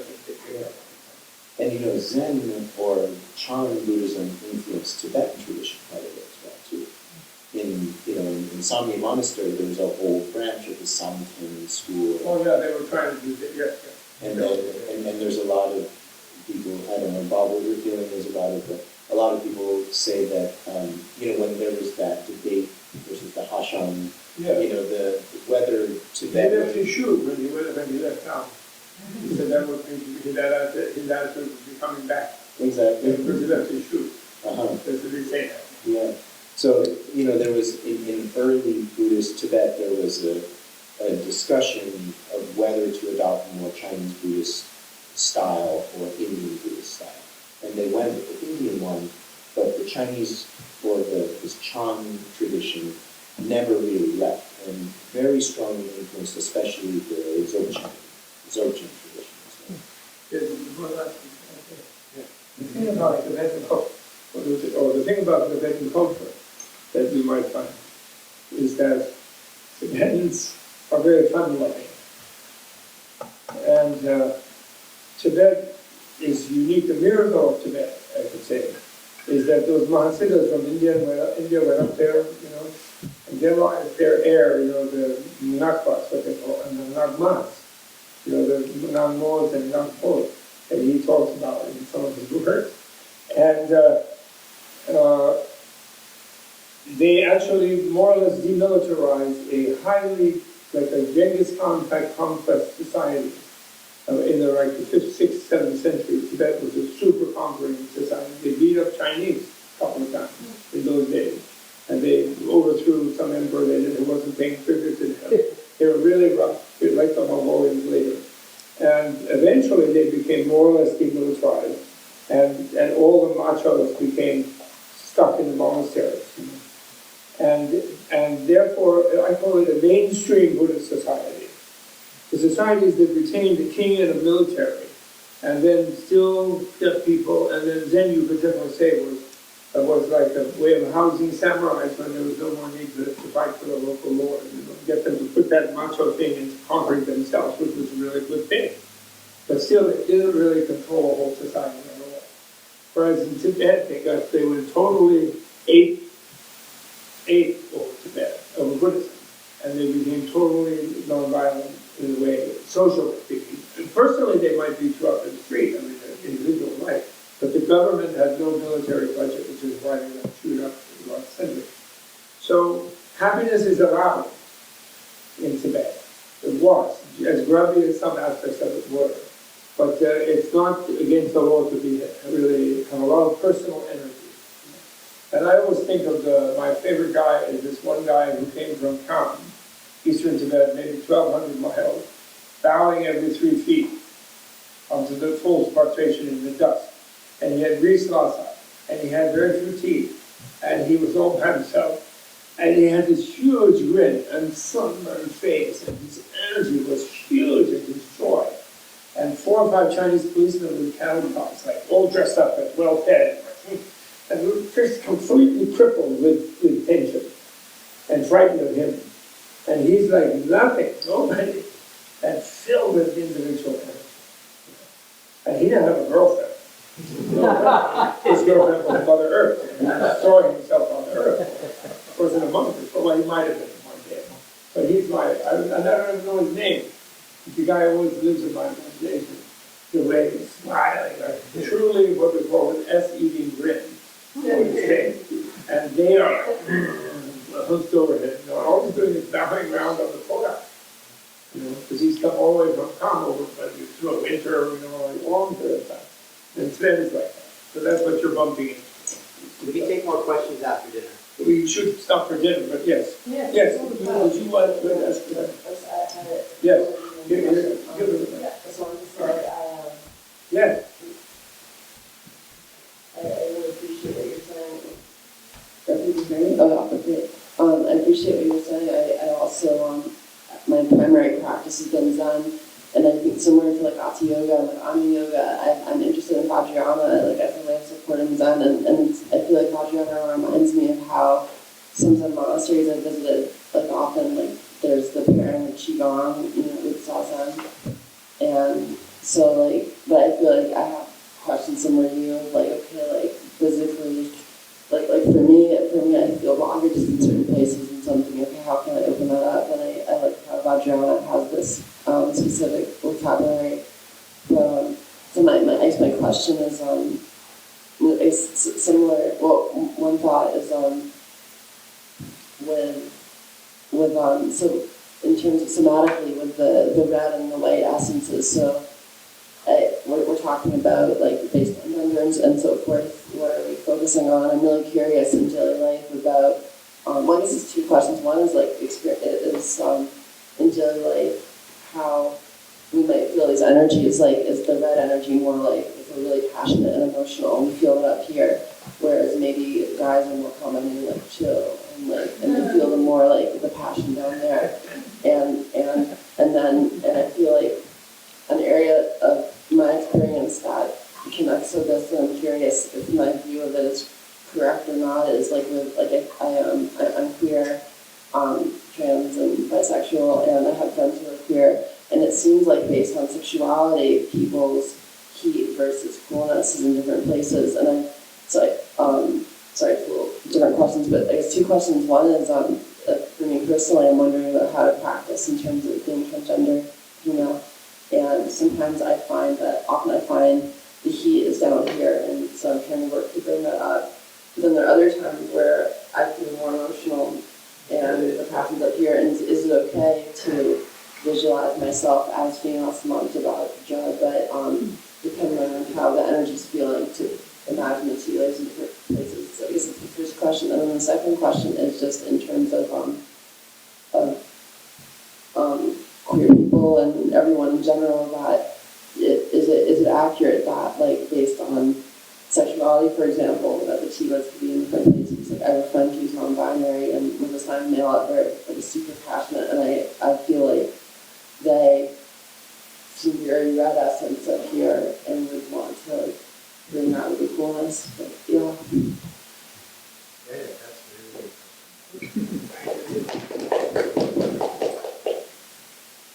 I like it.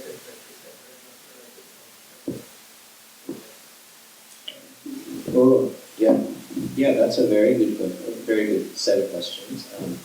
Yeah, I think, well, the first thing being the reversal of the tibias on the top and the bottom. And honestly, I believe that's a question that I would like to hear Nita explain a little bit more, because my understanding had been that really for all humans, the white tibia was on the top and the red tibia was on the bottom as a part of the human energetic anatomy.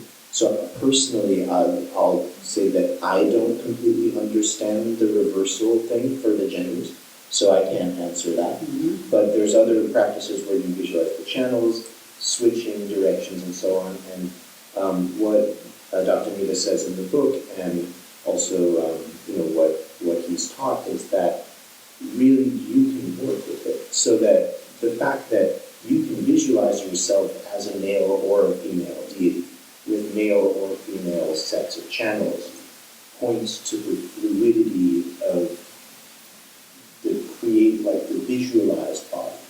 And so you can work with that in whatever way suits you.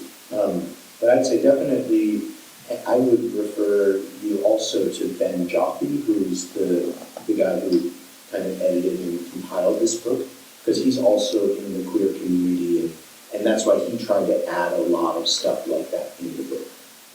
And I know he's had a lot of discussions with Dr. Nita in more detail about those subjects. Thanks. That's definitely good. That is great. I think we should break through. Okay, one We'll real quick. carry on this question. Absolutely. Really great.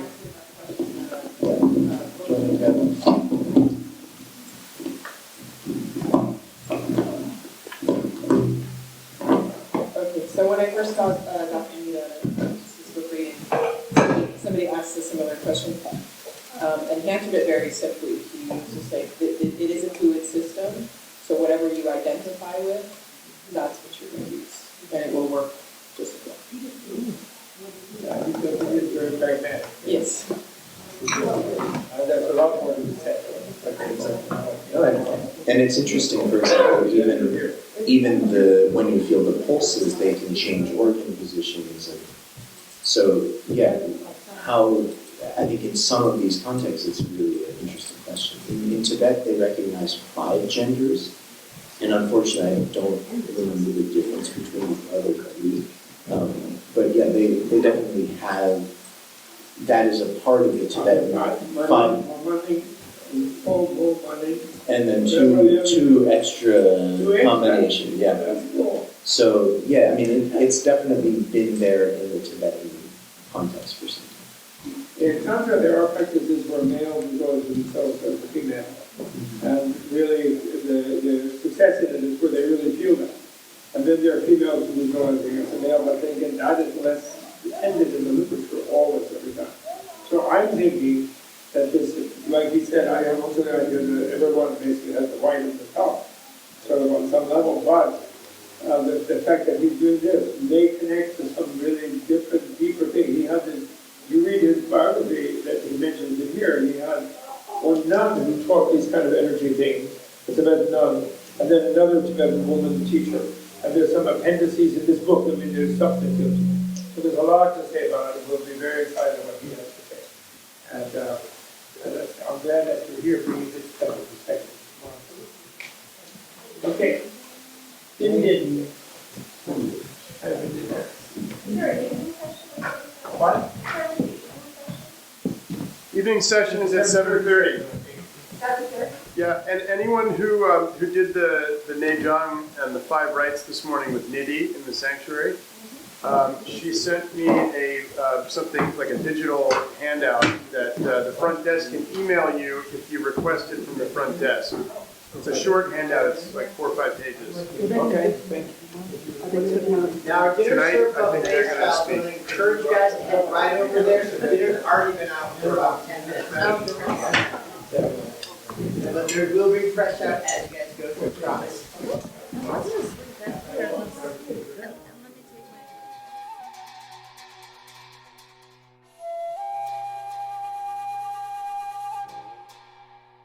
This video was brought to you in part through the generous support of Tibet House US membership community and viewers like you.